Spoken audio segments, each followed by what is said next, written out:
எனக்கு இந்த வாழ்க்கையில இவன் கூட வாழ்றதுக்கும் விருப்பம் இல்ல. இது இந்த வாழ்க்கை வேண்டான்னு டிசைட் பண்ணி வெளியில வந்துட்டா இன்னொரு வாழ்க்கையை தேர்ந்தெடுத்துக்கிறதுக்கான இதுவும் இல்ல. இந்த ஜென்மத்துல எனக்கு ஒரு தடவை கல்யாணம் ஆயிடுச்சு. அந்த வாழ்க்கை எனக்கு சரியில்லாம போயிருச்சு. அவ்வளவுதான், முடிஞ்சது. அதுக்கு மேல நான் இனி எதுவும் வாழணும் அப்படின்லாம் நினைக்கல. இந்த பஞ்சாயத்து, கோயிலுக்கு கூட்டிட்டு போறது, பஞ்சாங்கம் பாக்குறது, இதனால என்னைக்குமே ஒரு பிரச்சனை சால்வ் ஆகாதுங்கிறது ரொம்ப தெளிவா தெரிஞ்சுக்கிட்டேன். உடல் ரீதியாவும் டார்ச்சர் அனுபவிச்சுட்டேன், மன ரீதியாவும் டார்ச்சர் அனுபவிச்சுட்டேன். எனக்கு இது வேண்டாம், இந்த லைஃப். அதெல்லாம் அவங்க மாற மாட்டாங்க. என்னோட இந்த முடிவுக்கு கவினும் ஈஸ்வரமூர்த்தியும் சித்ரா தேவியும் தான் காரணம். வணக்கம், இது அரண்சை. நான் தேவா பாஸ்கர். இன்றைய நேர்காணலில் வழக்கறிஞர் அஜிதா அவர்கள். வணக்கம் மேடம். ரித்தன்யா அப்படின்ற ஒரு பெண்ணினுடைய மரணம், திருமணமான 78 நாட்கள்ல அந்த பெண் ஒரு ஹராஸ்மெண்ட்னால மரணம் அடைஞ்சிருக்காங்க. நிறைய ஸ்பெகுலேஷன்ஸ் வந்திருக்கு. ஒரு பக்கம் டவுரி கேட்டு ஹராஸ் பண்ணியிருக்காங்க. அது அந்த பெண்ணை வாய்ஸ் நோட்லாம் அமைச்சிருக்காங்க அவங்க அப்பாவுக்கு. எதனால அவங்க சூசைட் பண்ணிக்கிறாங்கன்ற அந்த வாக்குமூலம்லாம் இருக்கு, அவங்களே அமைச்சது. இன்னொரு பக்கம் அவருடைய ஹஸ்பண்டே செக்ஷுவல் ஹராஸ்மெண்ட்ன்ற அளவுல அவங்க அம்மாவும் நிறைய சார்ஜஸ்லாம் வைக்கிறாங்க. இப்படி நிறைய விஷயங்கள் நடந்திருக்கு. திருமணமான 78 நாள்ல ஒரு பெண் மரணம் அடைஞ்சிருக்காங்க. அது மட்டும் இல்லாம ஏற்கனவே அந்த பையன் கூட வாழ முடியாது, கவின்குமார் அப்படின்ற அவர் கூட வாழ முடியாதுன்னு வீட்டுக்கும் வந்திருக்காங்க. 10 நாள்லயே திரும்ப அவங்க பேரண்ட்ஸ் அமுச்சு வைக்கிறாங்க. திரும்ப வீட்டுக்கு வராங்க. திரும்ப இந்த சம்பவம் அப்படின்றது நடந்து முடிஞ்சிருக்கு. மிகப்பெரிய அதிர்ச்சியையும் பல கேள்விகளையும் இந்த மரணம் ஏற்படுத்தியிருக்கிறத பார்க்க முடியுது. ஒரு வழக்கறிஞராக, செயற்பாட்டாளராக எப்படி பாக்குறீங்க இந்த விவகாரத்தை? நான் என்ன பாக்குறேன்னா, இது அதிர்ச்சி அளிக்கும் விதமாக அப்படிங்கிறது நம்ம மீடியாக்காக அப்படி பேசுறதா வேணா இருக்கலாம். நாளொரு தினமும் ஒவ்வொரு நாளும் இது நடந்துகிட்டே இருக்கு.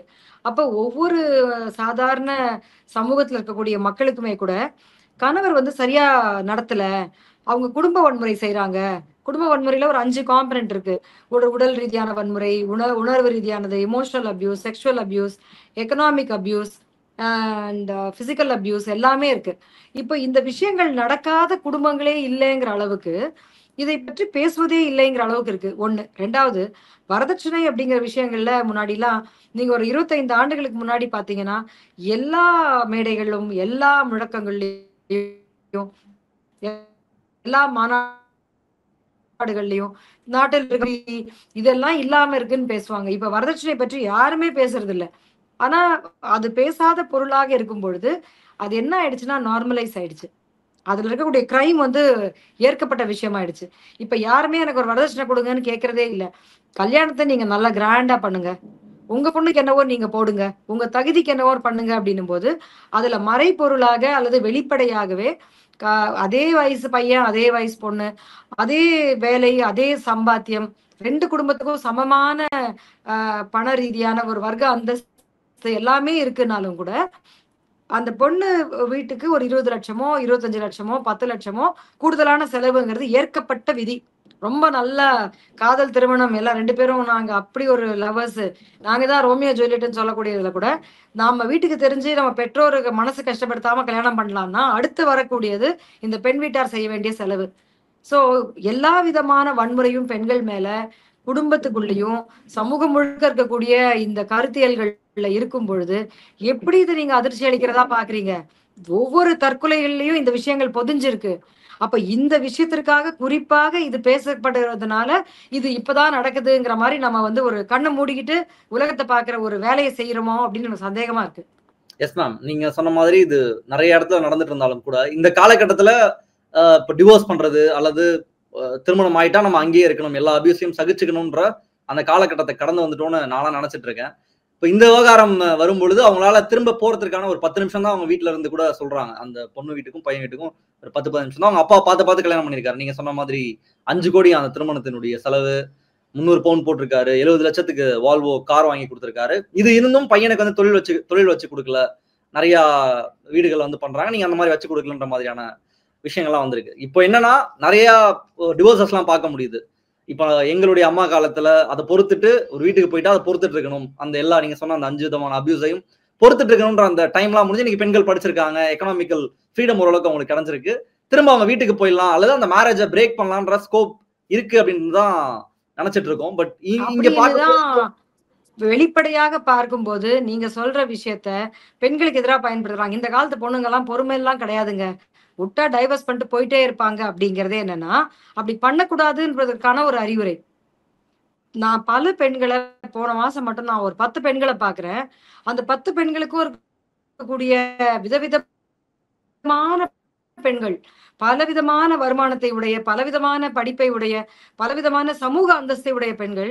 ஒவ்வொருத்தர்கிட்டயுமே பாத்தீங்கன்னா அதுல 8 பெண்கள் சொல்றாங்க, எங்க அப்பா விடமாட்டேங்கிறாரு மேடம், எங்க அம்மா விடமாட்டேங்கிறாங்க, எங்களால இந்த இந்த இதுல இருந்து நான் பேசினா பரவாயில்ல அட்ஜஸ்ட் பண்ணிக்கோன்னு சொல்றாங்க, நீ வீட்டுக்கு வந்துட்டீங்கன்னா ரொம்ப கேவலமா இருக்கும்னு சொல்றாங்க. அப்போ நான் எங்க போறது? நான் வந்து இப்போ 3-4 பெண்களுக்கு இந்த இடங்கள்லாம் காப்பகங்கள் இருக்கு, நீங்க அங்க போய் தங்குங்க அப்படின்னு இடம் அழைத்து ஒரு ஒரு அதற்கான வேலைகளை செய்யக்கூடிய இடமா வந்து பார்த்துட்டு இருக்கேன். தோழி ஹாஸ்டலை உருவாக்கக்கூடிய நம்முடைய அரசாங்கமா இருந்தாலும் கூட சமூகத்தினுடைய கருத்து என்பது கல்யாணம் செஞ்சுட்டு வாழ்றதுங்கிறது அடிப்படை. நீங்க தனிப்பெண்ணாக ஒரு பெண் இருக்காங்கன்னா என்ன நினைக்கிறாங்க இந்த சமூகத்துல? அவ வந்து ஒரு ஆபத்தானவள், தனி பெண்ணுக்கு வீடு கிடைக்குதா அப்படிங்கிற ஒரு கேள்வி இருக்குன்னா அதெல்லாம் எப்படி இருக்க முடியும்? ஒண்ணு நீங்க அப்பாவோட இருக்கணும், நீ ஏன் தனியா இருக்க, உங்க ஹஸ்பண்டுக்கு வந்து விட்டுட்டு போயிருந்துட்டியா, இது லிவ் இன் ரிலேஷன்ஷிப்பா? அந்த வீட்டுக்கு நண்பர்களே வர முடியாது, ஆண் நண்பர்கள் வரவே முடியாது.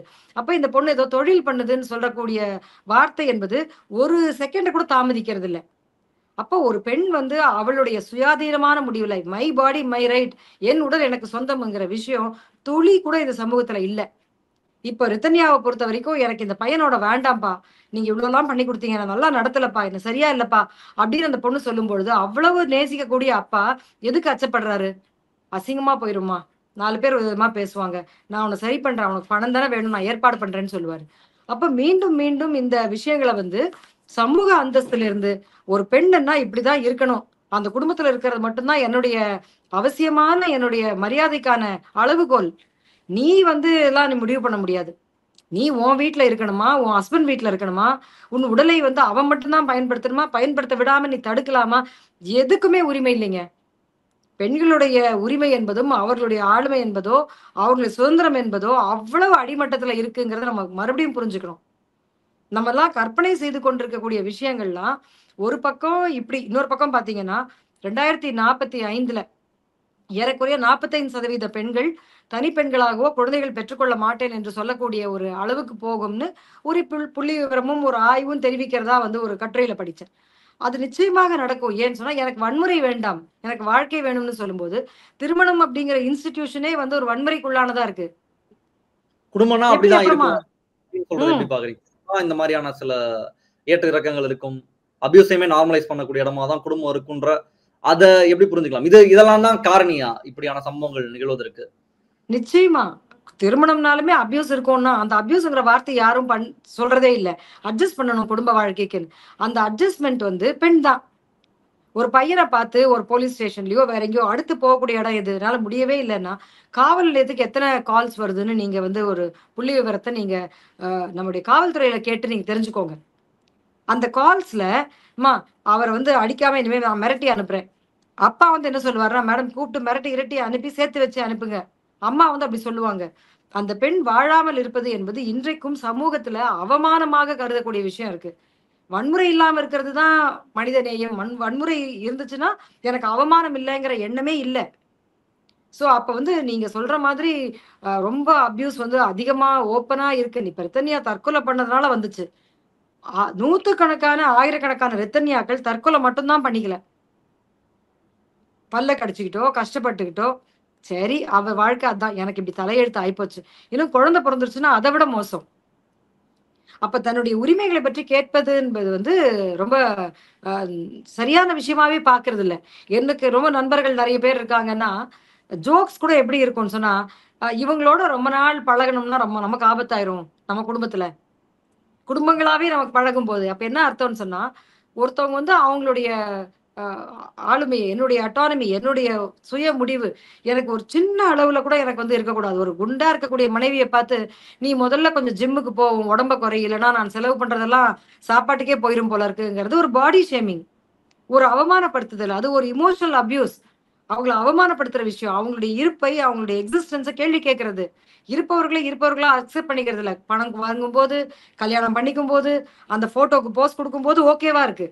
அந்த ஆரம்ப காலத்துல இருக்கக்கூடிய அந்த ஒரு ஹனிமூன் பீரியட்ல இருக்கக்கூடிய அந்த விஷயங்கள் முடிந்த பிறகு, இந்த பெண்ணு வந்து பிடிக்கலன்றதோ, பிடிக்காம இருக்குன்றதுக்கோ, இல்ல வந்து பணம் எல்லாத்தையுமே அவங்க சம்பாதிக்கிறதுல 100% தராம இருக்காங்கன்னோ, ஏதோ ஒரு காரணத்திற்காக அவர் அப்படி டீஸ் பண்றாங்கன்னா, அது எப்பவுமே ஸ்டேஷன்லயும், வீடுகள்லயும், பிறந்த வீடுகள்லயும், நான் கணவர் வீடுகளை பற்றி கூட பேசல.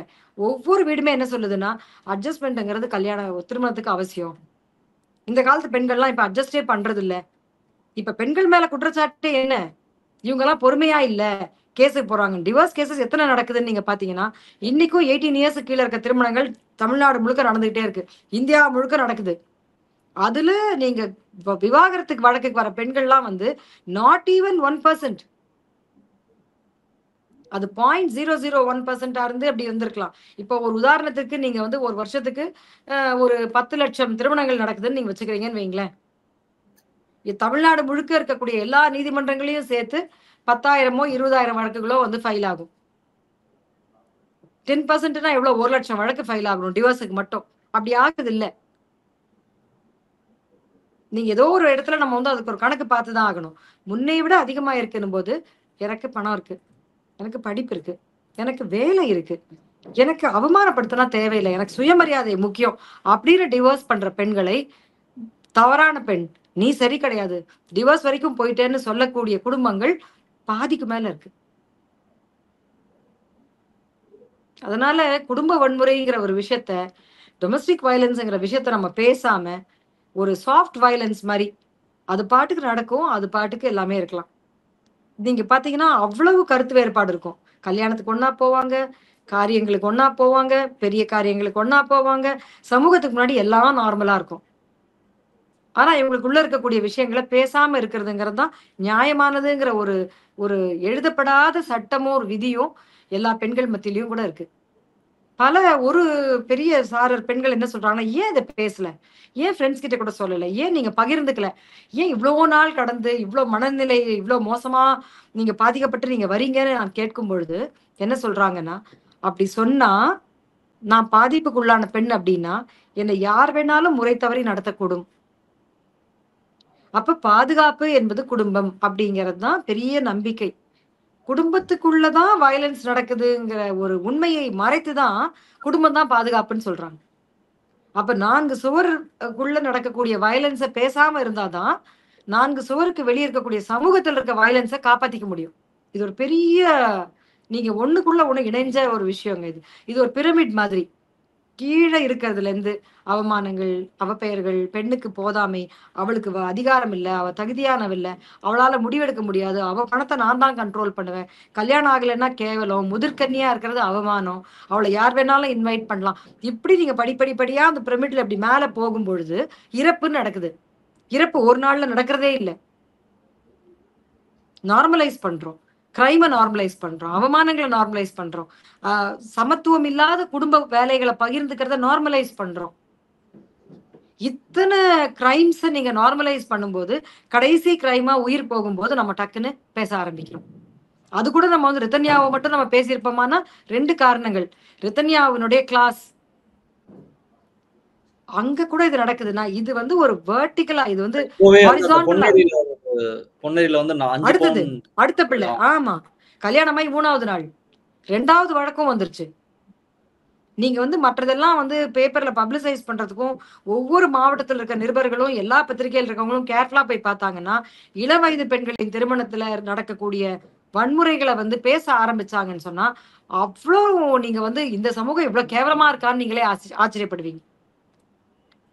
அப்ப நம்ம இருக்கிற விஷயங்கள்ல பெண்கள் பொறுமையா இருக்காங்க, பெண்கள் அமைதியா இருக்கணும்ன்றதே என்னன்னா, வன்முறைகளை பேசாம இருக்கணும். கேள்வி கேட்கக் கூடாதுன்னா, வன்முறைகள கேள்வி கேட்கக் கூடாது. வன்முறைங்கிற வார்த்தைய அப்யூஸ்ங்கிறதுக்கு சமமா பயன்படுத்துறேன். துஷ்பிரயோகம்ங்கிறது அவ்வளவு நல்ல தமிழ் வார்த்தையா இல்லங்கிறதால, அப்யூஸ்ங்கிறது என்ன? இப்ப பேசிட்டே இருக்கோம்னு சொன்னா, லூசு மாதிரி பேசுற அப்படின்னு கணவர் பேசலாம். மனைவி லூசு மாரி பேசுறேன்னு சொல்ல முடியாதுன்னா, அது ஒரு அப்யூஸ். அந்த பெண்ணுக்கு அது பிடிக்கலன்னும் போது, உனக்கு பிடிக்குதா? பிடிக்கலையான்றதெல்லாம் இல்ல. நீ லூசுன்னா லூசு தான். நீ நீ கேவலமானவனா கேவலமானவ தான் திருப்பி 2வது சொல்றாங்கன்னா, அதுதான் ஹாரஸ்மென்ட். இப்ப பல பெண்கள் நான் வந்து இளம் பெண்களை பார்க்கும்போது பாஷ் கமிட்டிஸ்ல இருக்கும்பொழுது, அம்மா இந்த விஷயத்த வந்து வீட்ல சொன்னியா? நீ இவ்ளோ மன கஷ்டத்தோட இப்படி இருக்கியே, இந்த கமிட்டிக்கு வரதுக்கே நீ இத்தன நாள் யோசிச்சுட்டியே அப்படின்னு சொல்லும்போது, ஐய்யய்யோ! மேடம் நான் வீட்ல சொல்லல. தயவு செய்து எந்த காரணத்த கொண்டும் வீட்டுக்கு தெரியக்கூடாதுன்னு நான் நினைக்கிறேன். நீங்க தான் சொல்லிறாதீங்க. எனக்கு என்னம்மா தெரியும் உங்க வீட்ட பற்றி? அப்படின்னு கேட்கும்போது, ஏன்னு சொன்னா, என்ன வேலைக்கு அனுப்புறத நிறுத்திருவாங்க. வன்முறைகளை பேசாதேங்கிறதாங்க ரூல். விதி விலக்குகள் தான் வன்முறைகள பேசுது. நீங்க வந்து அமைதியா போணும், அட்ஜஸ்ட் பண்ணணுங்கிறதாங்க ரூல். விதி விலக்குகள் தான் டைவர்ஸுக்கு வராங்க. அதுல வேற மாரி விதிவிலக்கும் இருக்கு. ரொம்ப ஒரு 1000த்துல 1 வழக்கோ, 1000த்துல 10 வழக்குகளோ, நல்லா இங்கிலீஷ் பேசல, அழகா ட்ரெஸ் பண்ணல, உன் மூஞ்ச பார்த்தா புடிக்கல, அப்படின்னுட்டு அதுக்கு டைவர்ஸ் பண்றேன்றதெல்லாம் ரொம்ப, ரொம்ப, ரொம்ப, ரொம்ப எக்செப்ஷன்ஸ். அத வந்து விதியாக்குறதுனால என்னன்னு சொன்னா, எல்லாரையும் ஒரு ஒரு ஒழுங்குக்குள்ள கொண்டு வரதுக்கு இந்த சமூகம் முயற்சி பண்ணிட்டே இருக்கு. பெண்கள ஒழுங்குபடுத்துறதுல இந்த சமூகம் இருந்துகிட்டே இருக்கு. பெண்கள கண்காணிப்பிலேயே வைக்குது. ஒரு ஆபீஸ்ல நீங்க 4 பேர் சேர்ந்து பெண்கள் சிரிச்சாங்கன்னு வச்சுக்கலாம். அப்பா பயங்கரமா இருக்கு. யார போட்டு போட்டு தள்ள போறீங்க? அவங்கவங்க வீட்டுக்காரங்க பாவம். இந்த ஜோக்ஸுக்கு கீழ ஒரு வன்முறை இருக்கு. நீங்க 4 பேர் சேர்றதுல இருக்கக்கூடிய தவறு, சிரிக்கிறதுல இருக்கக்கூடிய ஒரு தவறு, இவங்க சேர்ந்தாலுமே நாளைக்கு ஒரு வன்முறைக்கு ஆளாவாங்கன்னு சொல்றதன் மூலமாக 4 பேர் சேர்ந்து பேசாதீங்க ஆபீஸ்க்குள்ளங்கிறதுக்கான ஒரு மறைமுகமான ஒரு விஷயம். அப்புறம் பெண்கள வந்து அதிகாரப்படுத்திருவாங்க. அவங்க எம்பவர் ஆயிடுவாங்க. அதனால இப்படி ஒண்ணா இருக்கிறத பற்றியான ஒரு கேலி கிண்டல். இத்தன விஷயம் இருக்கு. அதாவது ரித்தன்யாவுடைய விஷயங்கிறது வந்து ஒரு பெரிய சமூக அவலத்தினுடைய ஒரு சின்ன வெளிப்பாடு. அதே மாரி எஸ் மேம். நம்ம பொன்னேரி வழக்குலயும் அதுதான். Yes ma'am. இந்த விஷயத்துல பெற்றோர்களுடைய அந்த ரோலை வந்து எப்படி புரிஞ்சுக்கலாம்? அந்த வீட்ல ஒரு பெற்றோர் இருந்திருக்காங்க. அவங்களும் ஹராஸ் பண்ணிருக்காங்க. அந்த பையன் ஹராஸ் பண்றதையும் அவங்க வந்து வேடிக்கை பார்த்திருக்காங்க. அவங்க ரித்தன்யாவோட அம்மாவே சொல்றாங்க. அவங்களுக்கு நடந்த ஒரு மாரியான ஒரு அபியூஸ வந்து அவங்க அந்த மாமியார்ட்டலாம் காமிச்சிருக்காங்கன்றத ரீசென்ட்டா கொடுத்த ஒரு பேட்டியில சொல்லியிருக்காங்க. அண்ட் வீட்டுக்கும் வந்திருக்காங்க.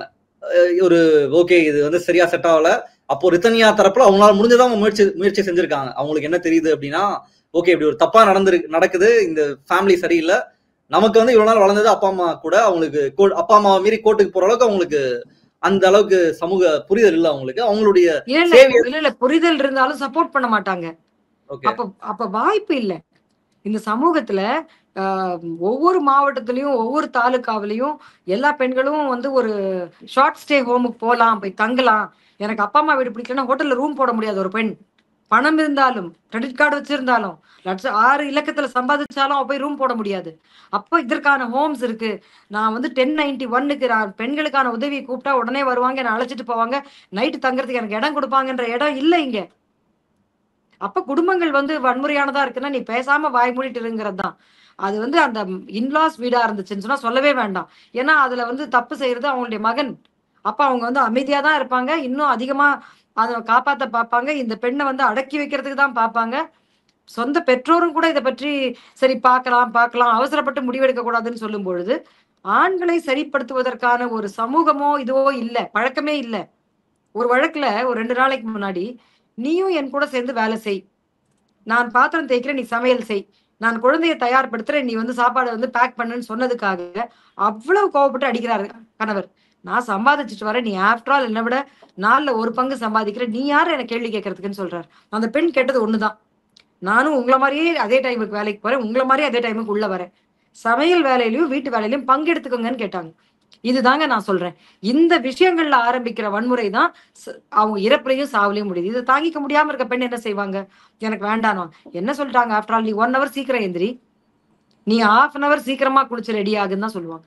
அப்ப நீங்க வந்து மாமனார், மாமியார், அந்த கணவர் வீட்டார் அப்படிங்கிறது வந்து முதல் குற்றவாளிகளா இருந்தாங்கன்னா, அந்த வரிசையில் இருக்கவங்க எல்லாருமே, 2ஆம் வரிசையில் இருக்க குற்றவாளிகள் பெண்கள் வீட்டால் இருக்கவங்களா இருக்காங்க.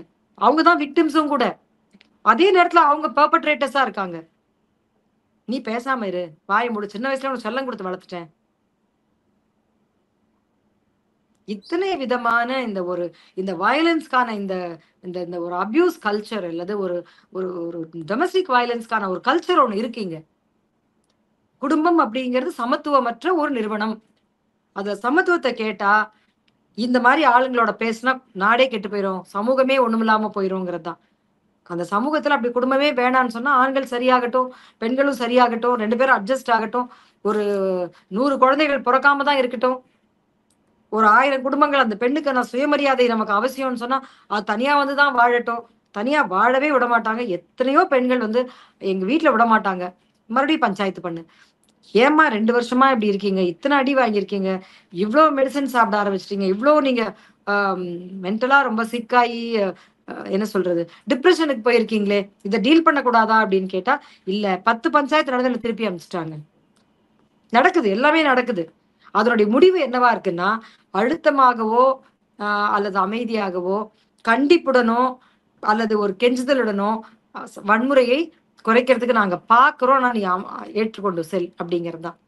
10 வழக்கு ரித்தன்யா மாரி நடந்துச்சுன்னா, கொஞ்சம் யோசிப்பாங்க.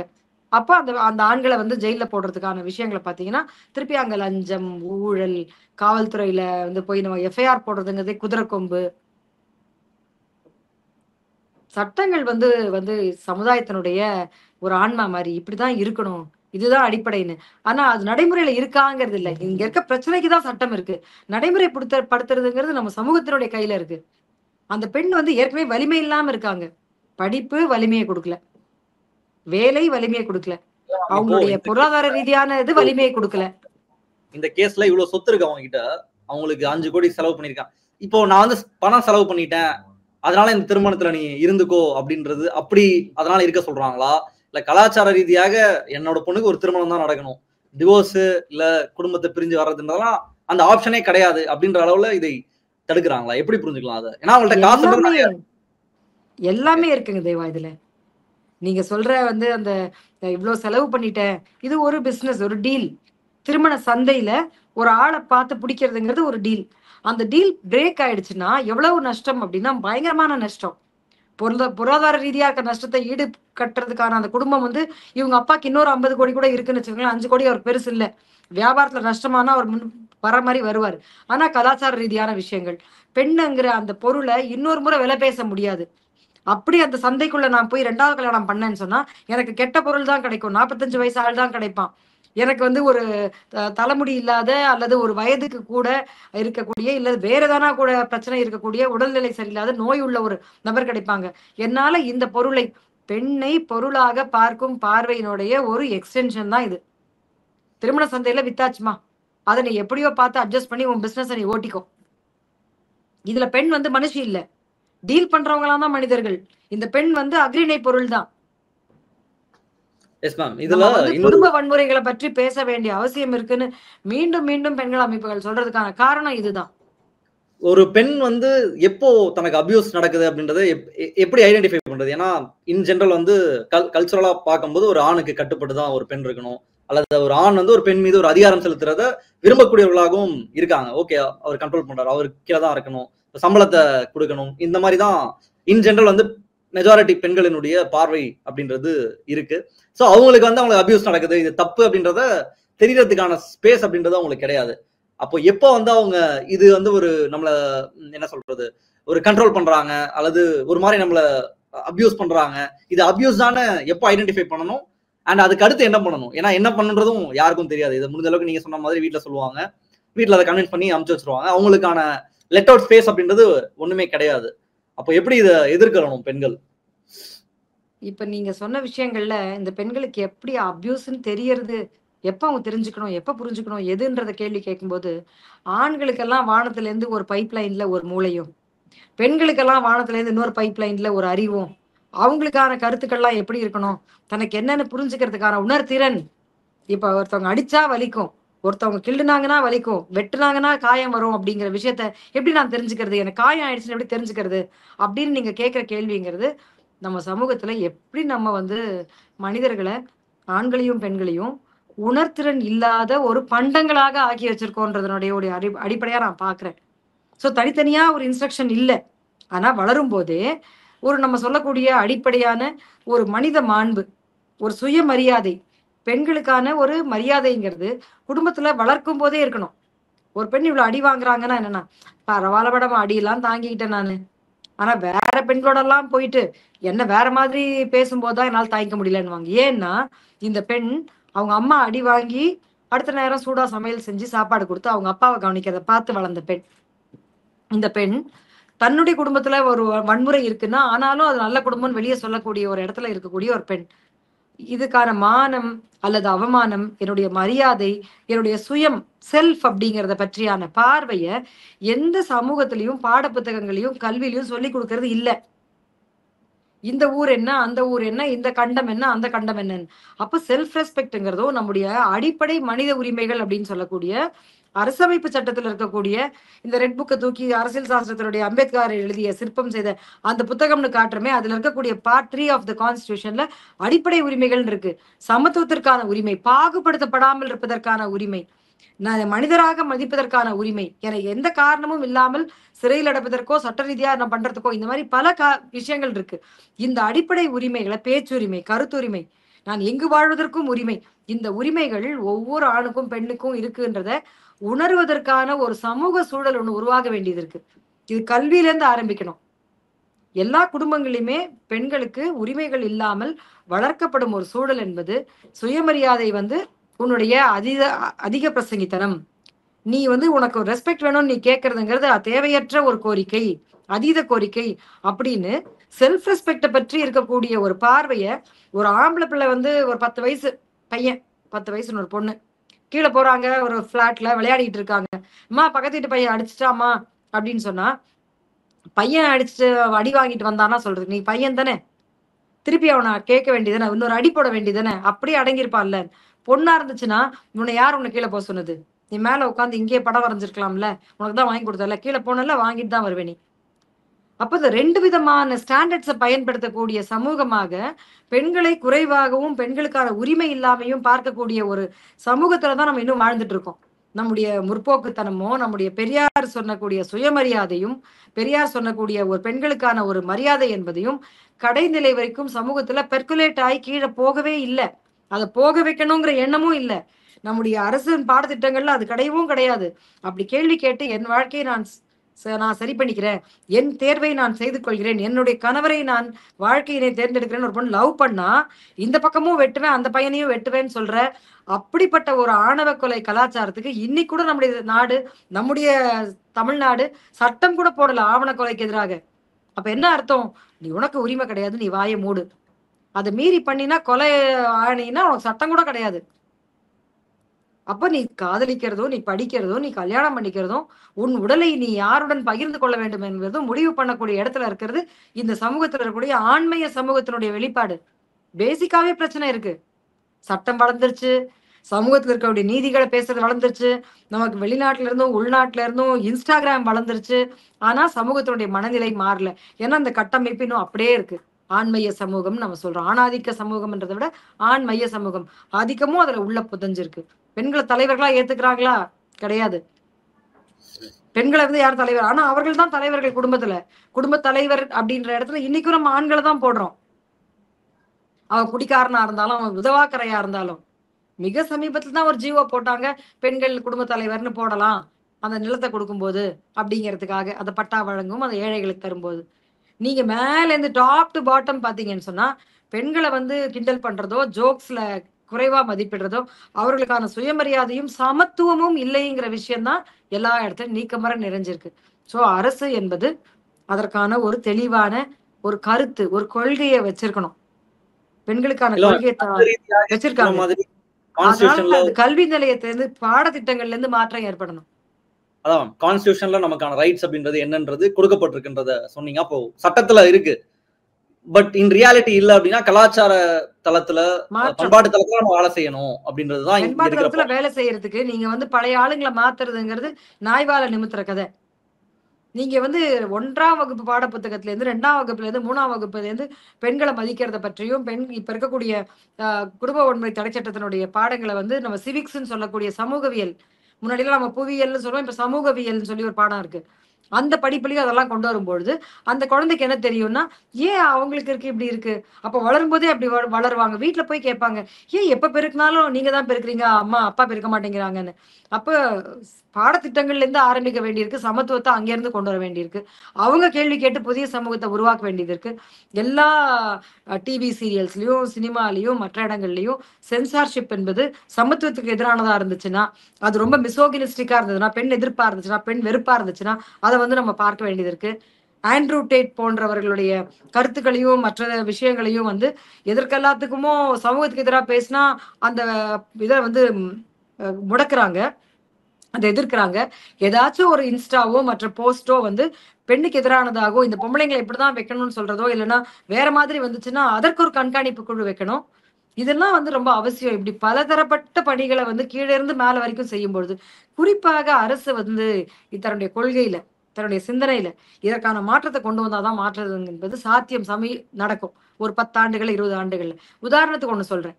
நீங்க வந்து கல்வி வந்து அனைவருக்குமான கல்வி அப்படிங்கிற கொள்கையை அரசு வச்சிருக்கு. சர்வ சிக்ஷா அபியான் SSA வந்துச்சு. அப்ப அனைவருக்குமான கல்விங்கிற கொள்கையை அவங்க வந்து நம்புறாங்க, வேணும்ன்றாங்க. ஏன்னா IMF-ம் மற்ற ஐநா சபையும் உங்களுக்கு வேண்டிய பணம் கூட தராது, நீங்க அனைவருக்குமான கல்வி கொடுக்கலீங்கன்னா. இங்கெல்லாம் அந்த மாற்றத்தை கொண்டு வரணும்னு. அப்ப அது கொள்கையா எடுத்து உண்மையிலேயே நம்புறாங்க. இன்றைக்கு நீங்க பாத்தீங்கன்னா தமிழ்நாடு முழுக்கவும் இந்தியா வரைக்கும் முழுவதுமே ஆண் குழந்தைகளும் பெண் குழந்தைகளும் 100க்கு 100 ஆரம்ப கல்வியில இருக்காங்க, இல்ல 99.99 இருக்காங்க. அப்ப கல்வியில ஆரம்ப கல்வியில சமத்துவம் வந்துருச்சா? முன்னாடி பெண் குழந்தைகள் விறகு வெட்டுறதுக்கோ அதுக்கோ போகாம இருந்தாங்க. அடுத்த குழந்தைய இடுப்புல தூக்கி வச்சுட்டு இருந்த பெண் குழந்தைகள் இல்லாம பள்ளிக்கூடத்துக்கு போறதை கொண்டு வந்துட முடிஞ்சுதா? அப்ப அரசு தன்னுடைய கொள்கையில அனைவருக்குமான கல்வின்னு வந்துருச்சுன்னு சொன்னா இதை செய்ய முடியுது. அனைவருக்குமான மருத்துவம், சுகாதாரம் அப்படின்ற ஹெல்த் எல்லாருக்குமே தான் அப்படின்னும் போது நீங்க அதை கொண்டு வர முடியுது. ஏன்னா போலியோ சொட்டு மருந்து இத்தனை வரைக்கும் போனோம், இத்தனை வரைக்கும் கொண்டு வரணும். அப்ப அரசனுடைய வில், அவங்களுடைய கொள்கை, அவர்களுடைய திட்டம், செயல்பாடுகள் இந்த சிந்தனை உடையதாக இருந்தால் பெண் சமத்துவத்தை கொண்டு வரணும்னு நினைச்சாங்கன்னு சொன்னா டாப் டு பாட்டம் மாத்துறதுக்கான வேலைகளை செய்ய முடியும். அப்படி இல்லை, இருக்கிற சிஸ்டத்தை இப்படியே காப்பாத்துறது தான் அவங்க வேலை. இது ஒரு ஓட்டு வங்கி அரசியலா இருக்கு. அப்ப கலாச்சார ரீதியாக பண்பாட்டு ரீதியான மாற்றம் வரணும்னா நீங்க குழந்தைகள்ல இருந்து ஆரம்பிக்கணும். கல்வியில ஆரம்பிக்கிறதுங்கிறது அத்தியாவசியமானது. அது தவிர மற்றது எல்லாமே நான் சொன்ன விஷயங்கள் செய்யணும். எஸ் மேம், நீங்க வரதட்சணை சம்பந்தமா பேசுறீங்க. வரதட்சணை எப்படி நார்மலைஸ் ஆயிடுச்சு, ஒரு காலத்துல வரதட்சணை தவறுன்றதை பேசிட்டு இருந்தாங்கன்றத சொன்னீங்க. மேரேஜ் அப்படின்ற அந்த இன்ஸ்டிடியூஷன் என்னவாக இருக்கீங்க? வரதட்சணை சமத்துவமற்றதாக இருக்கு. சமத்துவமற்ற உறவில் வன்முறை இருக்கும்ங்கிறது ஒரு யூனிவர்சலா இருக்கக்கூடிய ஒரு ஸ்டேட்மெண்ட், ஃபேக்ட். நீங்க வந்து உங்களுக்கு ரொம்ப ரொம்ப கோபம் வந்தா கூட உங்களுக்கு மேலதிகாரியை பார்த்து சே என்னையா பண்ற, வேலையா பண்ற, போ வெளியேன்னு சொல்ல முடியாது. உங்களுக்கு உயர் அதிகாரியா இருந்தா. அதே உங்களுக்கு கீழே இருக்கவரா இருந்தா, அவர் பெருக்குபவராகவோ காவலாளியாக இருந்தா அவர் தவறு செஞ்சாருன்னா வாய் மூடு, நீ என்ன வேணா பண்ணு, வெள்ளப்படா அப்படின்னு கூட சொல்லுவாங்க. ஏன்னா சமத்துவமற்ற அந்த உறவுல தான் வன்முறையான ஒரு செயல் வருது. நீங்க வந்து செக்யூரிட்டி சார் நீங்க தப்பு பண்ணிட்டீங்க சார், உங்களுக்கு மெமோ கொடுக்குறேன்லாம் எல்லாரும் பேசுறது இல்ல. அப்போ ஒரு வன்முறைங்கிறது இந்த கலாச்சாரத்துல ஏற்றுக்கொள்ளப்பட்ட ஒரு உறவினுடைய வடிவமா இருக்கு. அதுதான் ஆண்களுக்கும் பெண்களுக்கும் இருக்கு. நீங்க ஒரு ஒரு டாப் லெவல் ஆபீசர் விமனா இருந்தாங்கன்னா அவங்களுக்கு தர மரியாதையும், டாப் லெவல் ஆபீசர் மென்னா இருந்தாங்கன்னா தர மரியாதையும் பல இடங்கள்ல இருக்கிறத நான் பேசி கேள்விப்பட்டிருக்கேன். பல பெண் அதிகாரிகள்கிட்ட கூட கேள்விப்பட்டிருக்கேன். அவங்களுடைய அதிகாரத்துல மட்டும்தான் மரியாதை இருக்கே தவிர அவங்க ஒரு ஆபீசர் அந்த ஜெண்டர் வித்தியாசம் இல்லாமலாம் அந்த மரியாதை இல்லை. அதே ஒரு ஆணா இருந்தா வேற மரியாதை இருக்கும்ன்ற மாதிரி. என்ன இந்த அம்மா இந்த பொம்பளை வந்து இப்படி நமக்கு அதிகாரியா ஆயிப்போச்சு அப்படிங்கிறதுக்காக இருக்க மரியாதை. அப்ப நீங்க கீழே இருந்து அதை கொண்டு வரதுக்கான அந்த பிரமிட்ல ஒரு 0 tolerance for women inequality, 0 tolerance for discrimination against womenங்கிறது நீங்க கொண்டு வரும்பொழுது மட்டும்தான் அது சாத்தியம்.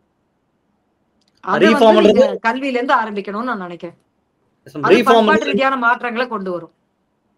ரீஃபார்ம்ன்றது ரெண்டு பேருக்குமே நடக்கணும், பெண்களுக்கும் நடக்கணும், ஆண்களுக்கும் நடக்கணும்ன்றது உங்களுடைய 100%. UN வந்து ஒரு ப்ரோக்ராம் வச்சிருக்கு. அதுக்கு பேரு வந்து சேஞ்சிங் மென்டாலிட்டிஸ். மென்னுங்கிறது மட்டும் MEN கேபிட்டல் போட்டிருக்காங்க. ஆண்களினுடைய பார்வையை மாற்றுதல் அப்படிங்கிறது ஒரு ப்ரோக்ராம். அது இந்தியாவிலையும் பண்றாங்க. ஒவ்வொரு மாநிலத்திலையும் எங்கெல்லாம் பண்றாங்களோ அது கணக்குக்கு பண்றாங்களோ நல்லாவே பண்றாங்களோ ஆண்களினுடைய பார்வையை, ஒரு மாஸ்குலினிட்டி, ஆண்மைத்தன்மை, ஆண் என்றால் என்னங்கிறத பற்றி ஒரு ஒரு புரிதல் இருக்குல்ல, அந்த புரிதல்ல பயங்கரமா ஃபிளாடா இருக்கு. ஒரு ஆண் வந்து கண்ணுல தண்ணி விட்டு அழுதுட்டாருன்னா அவரை வந்து வேற மாதிரி கேட்கறதுக்கும், அவரை வந்து ஒரு பாலின மாற்றத்தை சொல்லி அவமானப்படுத்தி என்னையா பொம்பளை மாதிரி அழுகுறான். அப்ப பொம்பளை கம்மிங்கிறது தான் அர்த்தம். அதுல பொம்பளைங்க எல்லாம் அழுவாங்க, அவங்க அளவுக்கு லெவல் இறங்கி போயிட்டியே. அந்த அம்மா நல்லா ஒரு ஆம்பளை மாதிரி தைரியமா பேசுவாங்கப்பா. அது வந்து ஒரு ஒரு வலிக்கிறதோ உணர்வுகளோ அவங்களுக்கு திறன்களோ ஜெண்டருக்கு வித்தியாசமே கிடையாது, ஆண் பெண்ணுக்கு வித்தியாசமே கிடையாது.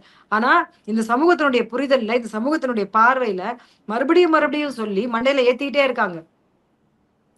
அப்ப இந்த விஷயங்கள்லாம் மாறுறதுக்கான வெளி என்பது குடும்பங்கள், குடும்பங்களை தவிர்த்த அலுவலக வெளிகள், அலுவலகம் இல்லாத பொதுவெளிகள், ஒவ்வொரு மினிஸ்டரும் ஒவ்வொரு தலைமையில இருக்கவரும் இன்னைக்கு நான் தாங்க பிரேக்ஃபாஸ்ட் பண்ணிட்டு வந்தேன், என் மனைவி வந்து இன்னைக்கு வேற ஒரு வேலையா வெளியில போறாங்கன்றத ஒரு வீடியோ இன்ஸ்டா போட்டாங்கன்னா மாற்றம் வரும். ரேங்க் அண்ட் ஃபைல் மாறணும்னு சொல்லுவாங்க. என்ன சொல்ல வரேன்னா, அவங்களுடைய கொள்கை முடிவு, பொலிட்டிக்கல் வில் இருந்துச்சுன்னா தான் இந்த மாற்றங்கள்லாம் வரும். அது இல்ல. அதனால குறைஞ்சபட்சம் நம்ம என்ன சொல்றோம், சட்டப்பூர்வமாவே இருக்குதே சார், நீங்க வெறும் ஒரு கான்ஸ்டிடியூஷன்ல இருக்கக்கூடிய அடிப்படை உரிமைகளை நீங்க பாடப்புத்தகத்துல கொண்டு வாங்க, பெண்கள் சமத்துவத்தை பாடப்புத்தகத்துல கொண்டு வாங்க. அதுக்கு போராட வேண்டி இருக்கு. அதையெல்லாம் சிந்திக்கக்கூடிய பெரிய அலுவலர்கள் இருந்தாங்கன்னா, ஆட்சி மாற்றம் வரும்போதோ கருத்து மாற்றம் வரும்போதோ தூக்கி அடிக்கிறாங்க வேற இடத்துல. Yes ma'am. அப்போ இறுதியா நம்ம பேசாத பொருட்கள் எல்லாரும் ஏற்றுக்கொள்ளக்கூடிய, நார்மலைஸ் பண்ணக்கூடிய கிரைம்ஸ் தான் இவ்வளவு பெரிய வன்முறைகளுக்கு இட்டு செல்லுதுங்கிற ஒரு புரிதல் நமக்கு வரும்பொழுது நம்ம இன்னும் கொஞ்சம் வேற கண்ணோட்டத்துல அதை பார்க்க வேண்டிய ஆரம்பிக்கும். நீங்க இந்த இறுதி ஒரு லென்ஸை போட்டுக்கிட்டு எப்படி சமத்துவம் இல்லாம இருக்கு அப்படிங்கறத காமிக்கிற ஒரு லென்ஸை போட்டீங்கன்னு வச்சுக்கோங்களேன், உங்க ஆபீஸ்ல நீங்க இப்ப எந்திரிச்சு நடந்து போகும்போது, சாலைகள்ல, உங்க வீடுகள்ல, உங்களுக்கு நண்பர்கள் வீடுகள்ல நீங்க அத்தனை விஷயங்களை நீங்க பார்க்க முடியும். அந்த லென்ஸ் அணியறதுக்கும் அந்த பார்வையை பார்க்கறதுக்கும் பயிற்சி தேவையா இருக்கு. Yes ma'am. இறுதியா ஒரு கேள்வி. Divorced daughter is better than dead daughter அப்படின்ற அந்த வாக்கியத்தை நிறைய பேர் பார்த்துருக்க கூடும். பட் அப்படி ஒரு ஆப்ஷனே கிடையாது. மேரேஜ்ன்றது ஒரு ஒன் வே ஸ்ட்ரீட் தான். ஒரு வாட்டி நம்ம போயிட்டோம்னா அதுல இருந்து திரும்ப ரிட்டர்ன் அப்படின்றதே கிடையாது அப்படின்ற பார்வை தான் பெரும்பான்மையாக இந்த பிரச்சனைக்கு இன்னொரு ஒரு காரணமாக இருக்கு. இது குறித்து உங்களுக்கு கடைசி வார்த்தைகள் என்ன மேம்? தமிழ்நாட்டை பொறுத்த வரைக்கும் ஏறக்குறைய 34, 38 குடும்ப நீதிமன்றங்கள் இருக்கு. முன்னாடி மாவட்டத்திற்கு 1 அப்படிங்கிற மாதிரி இருந்தது. ஆனா சட்டம் என்ன சொல்லுதுன்னா 10 லட்சம் மக்கள் தொகை கொண்ட பகுதிகளில் குடும்ப நீதிமன்றங்கள் இருக்கணும் அப்படின்னு சொல்றாங்க. இன்னும் அதிகமாக ஒரு நூற்றுக்கணக்கான குடும்ப நீதிமன்றங்கள் வரணும். அங்க இது போன்ற வழக்குகள் போடுறதுக்கும் தீர்வுகளை தேடுறதுக்கும் வாய்ப்புகள் அதிகரிக்கணும். இங்க இலவச சட்ட உதவி அமைப்புகள்னு சட்டப்படியே பெண்கள் எல்லாருக்கும் இலவசமாக எந்த வழக்கா இருந்தாலும் நடத்துறதுக்கான சட்டம் இருக்கு. அந்த சட்டத்தை நடைமுறைப்படுத்தணும். அதற்காக இருக்கக்கூடிய வழக்கறிஞர்கள் இன்னும் அதிகப்படுத்தணும். எல்லாமே பேப்பர்ல இருக்கு, நடைமுறையில இல்ல. இந்த அவங்க இடத்துல வந்து எல்லாருமே அன்னைக்கு இருக்க வேலைகளை முடிச்சுட்டு போறதும் இல்லாம அதை மனம் ஒன்றி அந்த வேலைகளை செய்யறதுக்கு இன்னொரு முறை நம்முடைய சுதந்திரம் என்பது, சுதந்திர போராட்டம் என்பதை வேறு கண் கொண்டு பார்க்க வேண்டிய தேவை இருக்கு. இந்த குடும்பத்தில் இருக்கக்கூடிய, திருமணத்தில் இருக்கக்கூடிய அநீதிகள், அதுல இருக்கக்கூடிய சமத்துவமின்மை வந்து மிக அதிகமாக பேசணும். அதை பேசுவதற்கான இடம் என்பது மிக உயர்வான இடத்துல, கல்வியில, தன்னுடைய ஆளுமையில, தன்னுடைய அச்சீவ்மெண்ட்ஸ்ல பெரிய அளவுல இருக்கக்கூடிய ஆண்களும் சரி பெண்களும் சரி இதை பற்றி பேசணும். இந்த பேசா பொருளை பேசும் பொருளாக ஆக்கும் போது இன்னும் அதிகமாக விழிப்புணர்வு வரத்துக்கு வாய்ப்பு இருக்கு. அதற்கு குடும்பங்கள் உறுதுணையா இருக்கான்றதை பார்ப்போம். ரொம்ப நன்றி மேடம். பல முக்கியமான கருத்துக்களை பேசியிருக்கோம். மக்கள் பார்த்து என்ன சொல்றாங்கன்னு பார்ப்போம். இன்றைய தினம் நிகழ்ச்சியை கலந்துட்டு உங்களுடைய கருத்துக்களை பகிர்ந்து ரொம்ப நன்றி.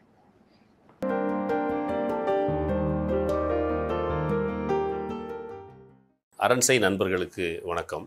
அரண்சை ஊடகம் சுயேட்சையாக இயங்குவதற்காகவே உருவாக்கப்பட்டது. நாம் செய்கிற வேலை உண்மையிலேயே மக்களுக்காக செய்கிறோம் என்பதை நீங்கள் நம்பினால், வாய்ப்பு இருந்தால் இந்த ரேசர் பே QR கோடுக்குள்ளே நீங்கள் அதை ஸ்கேன் பண்ணி எங்களுக்கு உங்களால் இயன்றதை, விருப்பம் இருந்தால் ஆதரவு தெரிவிக்கலாம்.